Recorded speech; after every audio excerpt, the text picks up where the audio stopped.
Hello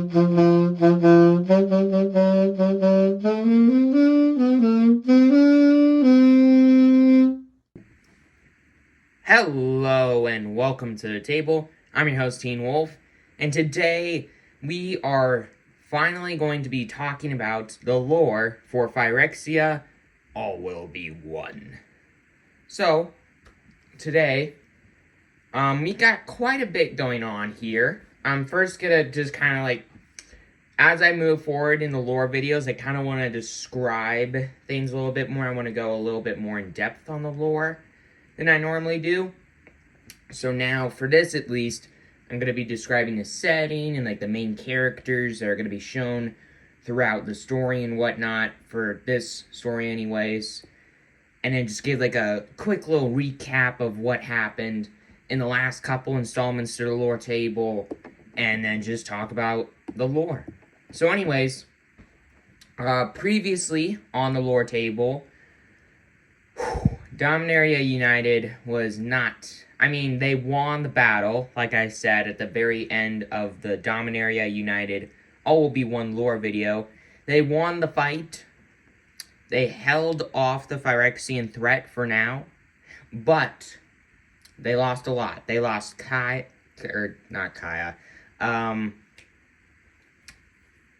Naya, or whatever her name is, the red grandma planeswalker. I forgot her name. That's sad. So she died. Johnny was completed. Karn got taken to New Phyrexia. It's just all bad. And actually, the Phyrexia All Will Be One story happens very soon after Dominaria United, like lore-wise anyways. So yeah, there's that. And then also covering what has previously happened on the lore table, Teferi, I did not say this because I didn't know it at the time, but Teferi is lost in time. So that's awesome. Teferi is lost in time. A lot of bad stuff happened in Brothers War for Teferi, sadly. He's who knows where in time and space and whatnot. But, they do know how to activate the Planeswalkers helping to destroy New Phyrexia. They do know how to activate the Filigree Silex, because Saheeli made it, basically. So, yeah, there is that. And now let's quickly talk about the setting and some of the more main characters that I will talk about in this installment of the lore table. So, talking about the setting, I mean, obviously it's on New Phyrexia, but there are different layers on New Phyrexia. There are 9 different layers on New Phyrexia, like the 9 different layers that were on the original Phyrexia, where Yawgmoth was the father of machines. But anyways, so we got the first layer, the Monumental Facade, then we go deeper and we go into the Mirrex, which is basically like the layer where Mirrodin used to be. The plane that existed before New Phyrexia basically poisoned it and turned it into what is now New Phyrexia. And then we got the Autonomous Furnace, which is basically like Urabrask's domain and all the fire monsters and Phyrexian goblins. And it's just a burning hell, basically.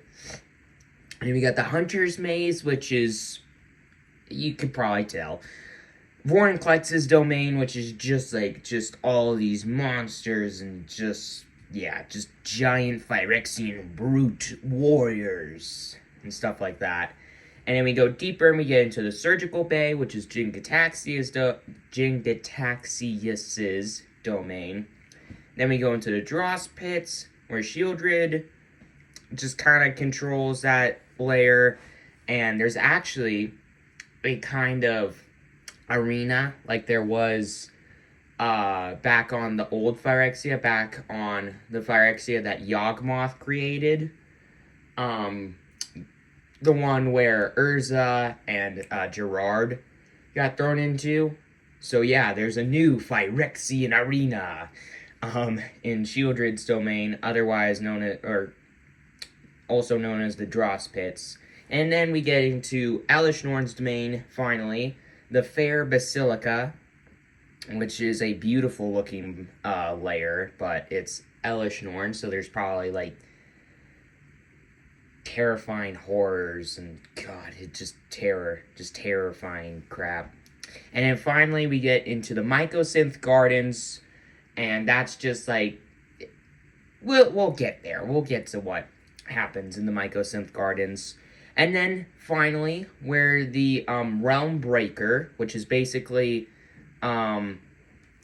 so it's basically Phyrexia's recreation of the World Tree on Kaldheim, and they are going to use the Realm Breaker, as intended in the name, to break through the realms and just flood their armies into all the realms in the magic multiverse and just spread their glistening oil and their poison and their phyresis and their completion, and then all will be one. So that's what's going on the Seed Core, which is terrifying. And that is the last layer. All of our main characters, the 10 planeswalkers who are working together to get to and just destroy the Realm Breaker and make sure that Phyrexia doesn't complete the multiverse, which, as you all probably already know, we're gonna get a little taste of them completing the multiverse, but they're not actually going to, because, I mean, it all has to end, like, nice, and, like, the world continues on. I mean, obviously, there needs to be more Magic the Gathering. We can't just end it off with Phyrexia ending the multiverse. But anyways, so now we got the setting. So let's look at some of the more main characters of our story. First off, we got Melira, the Living Cure, which is, as the name says, a living cure. So Melira is actually, fun fact, the only being to ever be born on New Phyrexia that doesn't have any kind of, like, metal implants or, like, has any kind of metal on her body. She is the only, like, pure, non-perfected organism on New Phyrexia. And she's got these kind of special powers that she can use to, hopefully, her hopes, one day turn New Phyrexia back into Mirrodin, before it was all corrupt and New Phyrexia. So that's a fun little bit. And she's basically a part of the team, basically to help make sure none of the planeswalkers going through, like, she's basically like the healer. She's like the medic in, like, RPG games, where she's the healer. She's the healer. But anyways, then we got Tyvar, Jubilant Brawler, who came into the team basically to prevent New Phyrexia from hurting any more planes like Vorinclex did to his.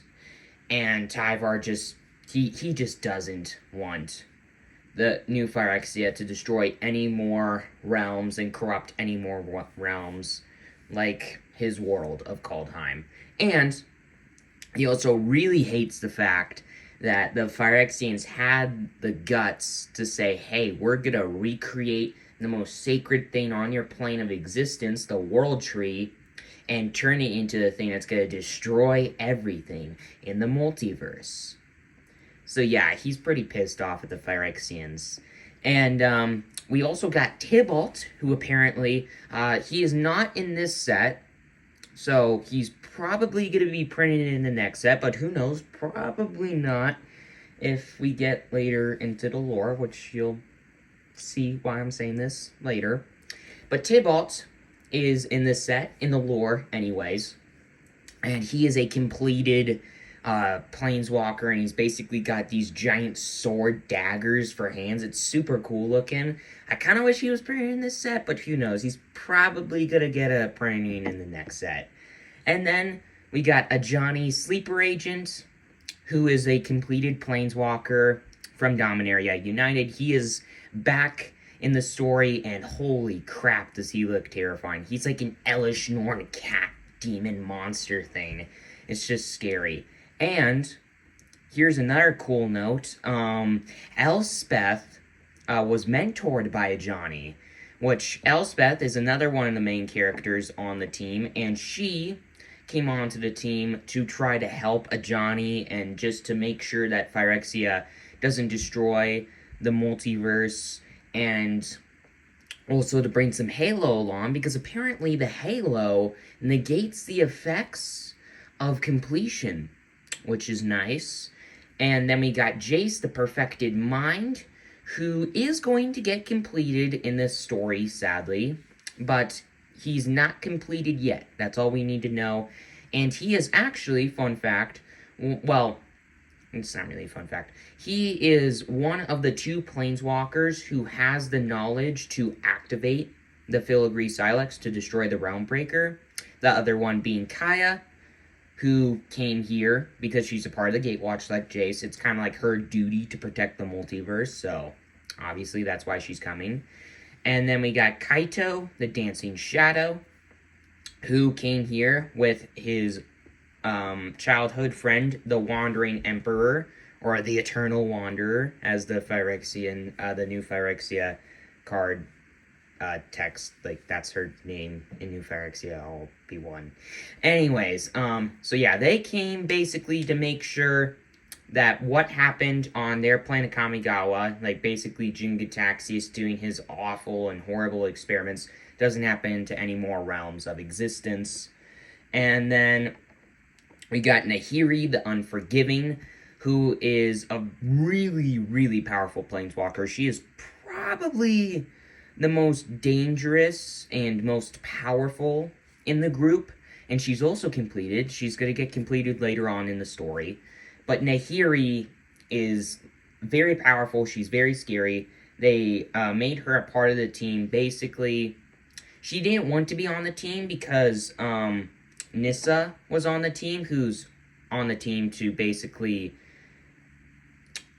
she wants to keep Zendikar safe, and the Phyrexians will not, like, they're gonna destroy it. So Nissa came onto the team, 1, because she's part of the Gatewatch, and 2, because she doesn't want Zendikar to be destroyed and corrupted by the Phyrexian threat.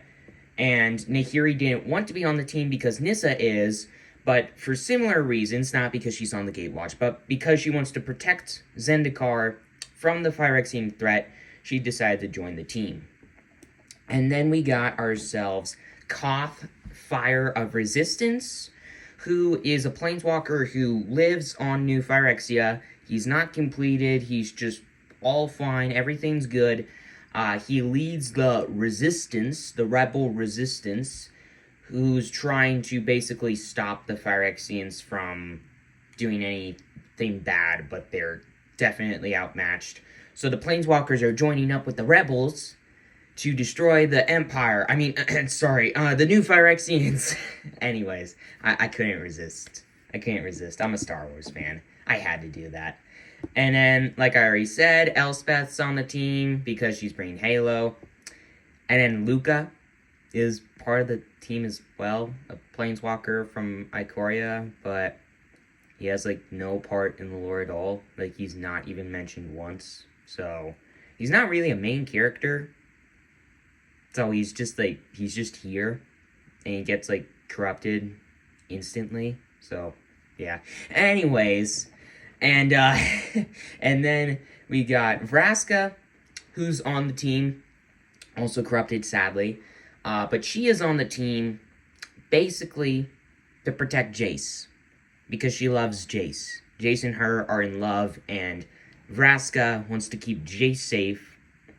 And she also doesn't want anything bad happening to the multiverse. Because she wants to agree with Jace and have somewhat similar viewpoints towards this kind of stuff as he does, even though she's kind of a bad guy, kind of not, but she's mainly on the team to protect Jace. And then The last main character, she's not in it for that long. She's near the end more. But Elishnorn, the mother of machines, who she's the leader of New Phyrexia. I mean, what else do you need to know about her? She leads New Phyrexia. She's like one of the most evil beings ever. So yeah, there's not much else you need to know about her. But anyways, let's get into the story. Alright, I'm sorry that intro took a long time, actually. I think it's like 15 minutes. But like I said, I want to go more in depth in the lore now. If you want to, you don't have to, like, listen to the whole introduction thing, talking about, like, the setting and all the main characters and whatnot. But I just want to do it to kind of get you settled in to the lore, to the story. But anyways, we start off our story. The Planeswalkers arrive. They split into two teams. Some of them going to meet up with the rebels. The rest trying to travel deeper into New Phyrexia to get to the Seed Core as quickly as possible to destroy it. But anyways, the first, some of them meet up with Koth, Kaito, the Wandering Emperor, Nahiri, and Elspeth, along with Kaya, go to meet up with Koth, who, they just all, like, as, depicted in the flavor text of Resistance Reunited, that this basically summarizes this bit really well. Well, aren't you a sight for sore eyes, said Koth. I was about to say the same, my friend, Elspeth replied. The Resistance is reunited. That's all you really need to know. It's Elspeth and Koth used to work together to, like, they've worked together in the past. Now they're reuniting, and they're getting the rebels, and they're all gonna work together to take out the Empire. I mean, New Phyrexia. So anyways, so they're traveling there, and, to meet up with Koth and the rebels, but some traps have been set, and the Wandering Emperor is, like, immediately gone because of a planar disruption, which in the flavor text of planar disruption reads, New Phyrexia's planar defenses scattered the Planeswalker strike team on arrival. Elishnorn knew they were coming. So actually, I forgot about that. So the teams actually didn't split apart. They got dispersed, and the Wandering Emperor just, like, poofed out of nowhere. So they all went to the Monumental Facade. They went into the Monumental Facade. They went to the Mirrex. They got scattered. The Wandering Emperor is just gone. Not dead, but I mean, like, And then they go, some of them, Kaito, Koth, Nahiri, Elspeth, the Wandering Emperor, well, not the Wandering Emperor, and then Kaya, go to the Autonomous Furnace, which is where Koth and the rest of the Resistance are, along with Melira, who is part of the Resistance, and they all just meet up. I'm sorry that I kind of went a little bit backwards on that, but I'm sorry, there's a lot of lore to discuss. So anyways, they all meet up, and they're going to the Realm Breaker. They kind of make a plan, and they talk about just the Realm Breaker a little bit, and they're kind of thinking, alright, how are we going to destroy this? They take out, Koth and Melira ask how are they going to destroy the Realm Breaker. Kaya brings out the Filigree Silex, and she says, I'm going to use this, and I'm going to make it explode. It's not exactly what she says, obviously, but to summarize it nice and, like, with a little bow tie on top, that's the easiest way to put it. So yeah, they all kind of talk about the plans, and they're like, alright, let's do this. Let's go deep in there into the New Phyrexia and just destroy the Realm Breaker. So then they all kind of go down into these mine carts, basically, and they travel that the rebels have set up, and they travel through the Hunter Maze and the Surgical Bay to get into the Dross Pits. And then they meet up with some more of the Planeswalkers. They all meet up, and, there's a little, it's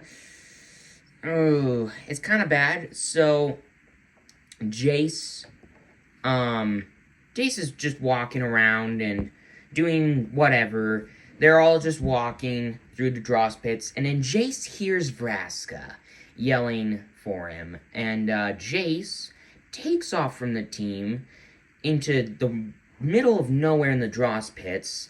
Everyone is like, Jace, no, come back. So they all head after him. So they're all going the complete wrong way. And yeah, they're going. And well, we see that Vraska is in the Phyrexian arena, dying, with a lot of dead Phyrexians around her. So Vraska is dying, and that's really horrible. Thank goodness there isn't an image of the aftermath of the whole her fighting the Phyrexians thing, but basically, Vraska is dying. Jay says, I'm gonna stay with her. The rest of you go. I'm going to stay with the love of my life and be with her for the last little bits of her life, and then I'll meet you guys later. So they all go, and then they're all ambushed, and eventually they have to come back to the Phyrexian arena. But before that happens, Jace basically takes Vraska on a bit of a trip down memory lane, and they go through all like the great times of their lives on like Ixalan, where Vraska's a pirate, through the streets of Ravnica, where they met originally. Well, not they didn't meet there originally. Sorry, they met on Ixalan. I'm sorry, I'm just there's a lot of stuff going through my head right now. But anyways, so they're doing that, and then they all come back, and Phyrexians surround them, and Vraska and Jace are just having a moment, and then she dies. But then, before the rest of the team gets back to the arena, well, Jace feels something stab through his chest. As we can see in the flavor text of Phyrexian Arena, we can read, for a bittersweet moment, Jace believed he could still save his love. A moment was all Vraska needed. For the glory of Phyrexia, she whispered. So Jace got stabbed in the back by the love of his life, and she's been taken from him, and now he's been poisoned, and, well, Jace has now been corrupted.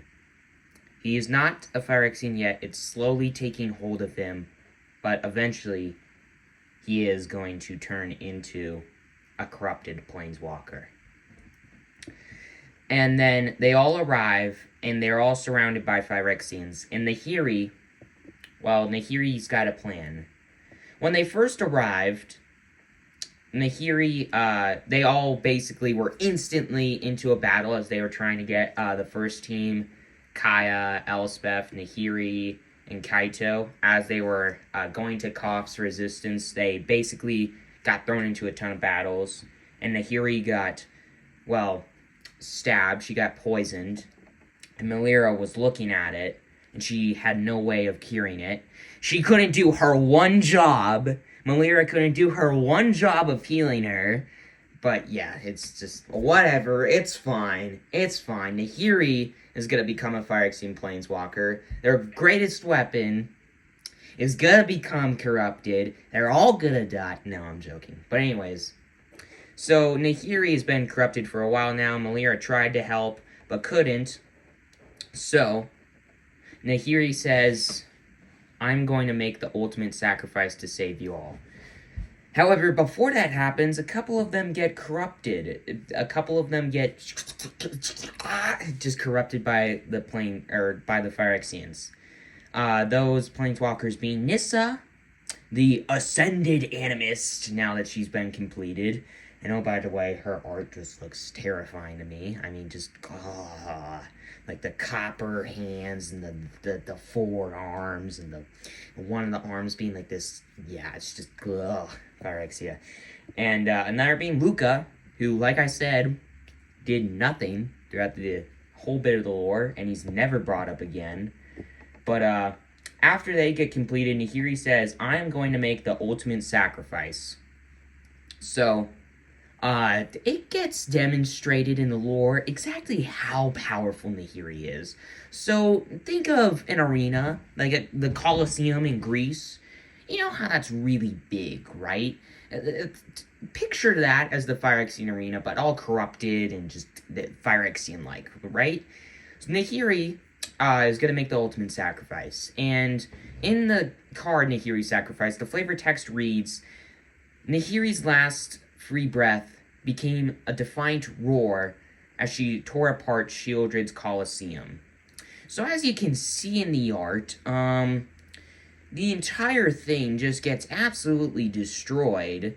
So she destroys the entire Phyrexian arena.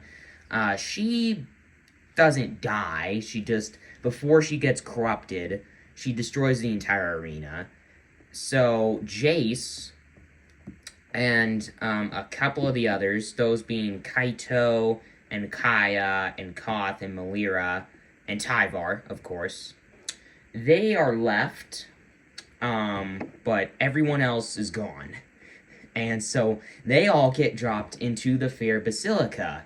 And they make it through there pretty easily. And then they go into the Mycosynth Gardens, and Tyvar and Melira, and they use some of their powers to basically, because the Mycosynth Gardens is basically like this giant like field of Phyresis and glistening oil, and just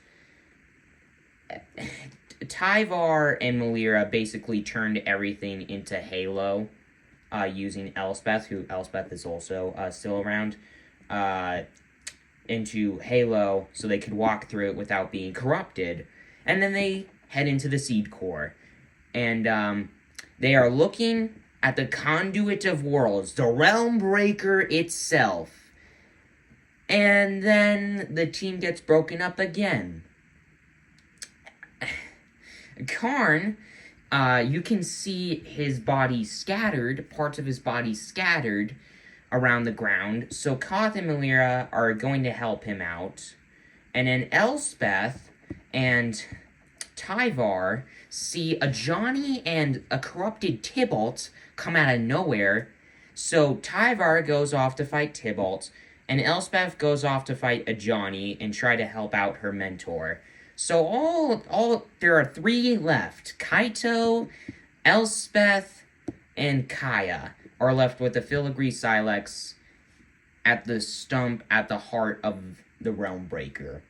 But as that fight's going on, we can see 2 highlights of the battle. The one for Elspeth versus a Johnny in Complete Devotion, where it reads, Elspeth, my friend, the multiverse has answered my prayers to bring you here, so that I may gather you into my pride and forever protect you. It's horrifying because he's trying to kill her / complete her as this is all going on, and it's just like terrifying. And as you can see in the art, this new Ajani, it's just like, what in the what is this? What is this? It's just horror. It's all horror. And then we go to Tyvar's stand, which you can see Tyvar just beating up Tybalt. Even though he's got giant blades for hands, Tybalt can't do crap against one elf prince. Dude, I thought Tybalt was supposed to be powerful. No, Tyvar's a pretty good fighter. I mean, he's called the Jubilant Brawler in his art, or in his new cards, so he knows how to fight. But anyways, Tyvar's stand reads, when they write songs about this battle, I will make sure your name is forgotten, devil. And basically right after that, you can see him raise his blade. He stabs Tybalt in the chest and throws him off a giant bridge into the abyss. And then Elspeth eventually gets a Johnny out of her face. So those 2, as all that's going on, a giant argument happens between, because, of course, this is the perfect time for an argument between Elspeth and Kaito, or not Elspeth, between Kaya, Kaito, and Jace. And basically, they're all trying to decide, okay, who's gonna use the Silex? Well, Kaito is, like, kind of the middle, like, he's the third wheel. He's saying, no, Jace, don't use the Silex. Let Kaya use the Silex. And Jace is like, everything has been taken away from me. Phyrexia has taken my love. He has taken everything from me. And now I'm going to destroy it. And basically, Jace uses all of his illusion powers to throw off Kaya and Kaito. And then Jace uses the filigree Silex. As we can see in the flavor text of Bring the Ending, which, oh, by the way, cool art above, like, all the Phyrexian, like, gosh dang it, I can't think of the words. Like, just all the stuff, like, going into his mind, just corrupting his mind, his perfect mind. But anyways, in the flavor text of Bring the Ending, it reads, Kaya watched in horror as the illusion vanished from her hands. Jace held the real Silex and had activated it before Phyrexia claimed his mind. So, Jace is now completed. Well, okay, not yet. So, as Jace is going to activate this Silex, Elspeth, right after finishing her fight with Ajani, Elspeth runs at Jace as he's going to activate the Silex, and Elspeth thinks that's a great idea to take her sword and stab Jace in the chest. So now Jace just lies on the ground, completed and dead, but the Silex has been activated. But then I don't know what is going through Elspeth's mind right now. But then Elspeth grabs the Silex as it's about to explode, and she vanishes into eternity. As the card Vanish into Eternity reads, faced with a blast that would level not only New Phyrexia, but also a dozen innocent worlds, Elspeth consigned it and herself to the nothingness in between. So basically, Kaya grabbed the Silex out of Jace's dead hands and then blew up?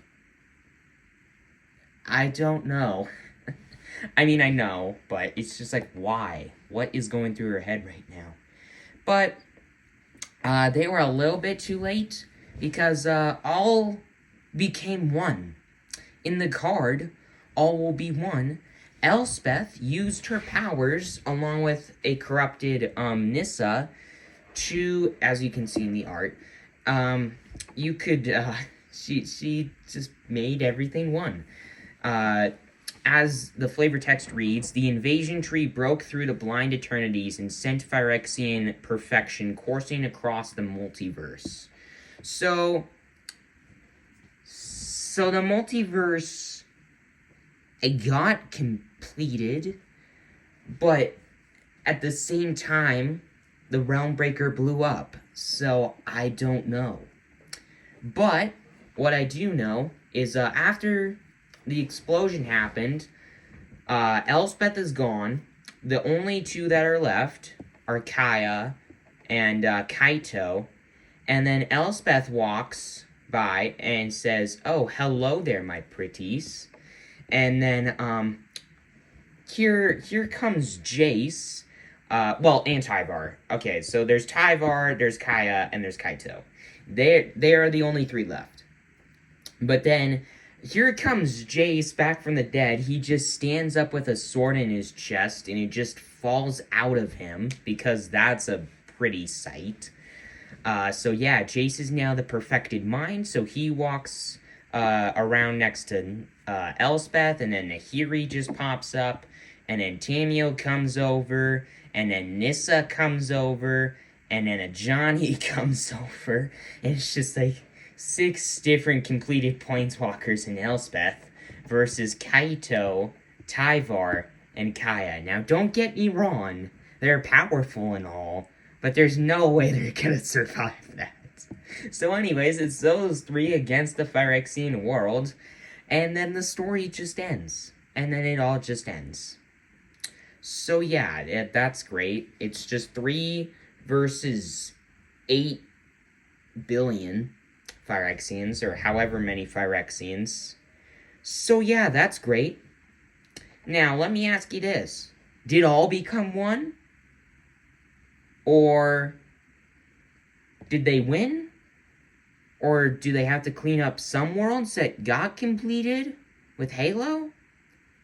Is Elspeth actually dead? Did she not just for some reason blow herself up? How in the heck are they going to uncomplete, like, 8 different completed Planeswalkers now? Is Tybalt dead? Or is he somehow gonna live again? What other Planeswalkers are gonna be completed out of nowhere? And also Luca shows up again, because he's totally random and just pops up out of nowhere in the lore. But so, what's gonna happen next? Like, I just have no clue. I just have no clue. The lore, it's just so much. There's so much happening. And then Koth and Malira are off somewhere with Karn, and Teferi's still lost in time. So, like, what's going on? What's gonna happen now? Like, half of the Gatewatch has been completed now, which is bad because they're like the most powerful planeswalkers in the world, and half of them are completed. So, I don't know. Is everything completed? Is all one? Is all not one? Is half one? Wait. Anyways, I'm sorry for the little dramatic bit at the end, but I just have to leave you off with the biggest cliffhanger I can possibly give you. So, with all of that aside, I hope you enjoyed the lore. I hope you all enjoyed my dramatic and weird bits of saying things backwards. So, you're welcome for that. And with all of that aside, thank you for watching. I'm your host, Teen Wolf. I hope that all is not one, because that sentence makes 100% sense. 100% sense. What? Anyways, with all of that aside, thank you for watching. Please consider subscribing if you haven't already. And with all of that aside, I'll see you next time.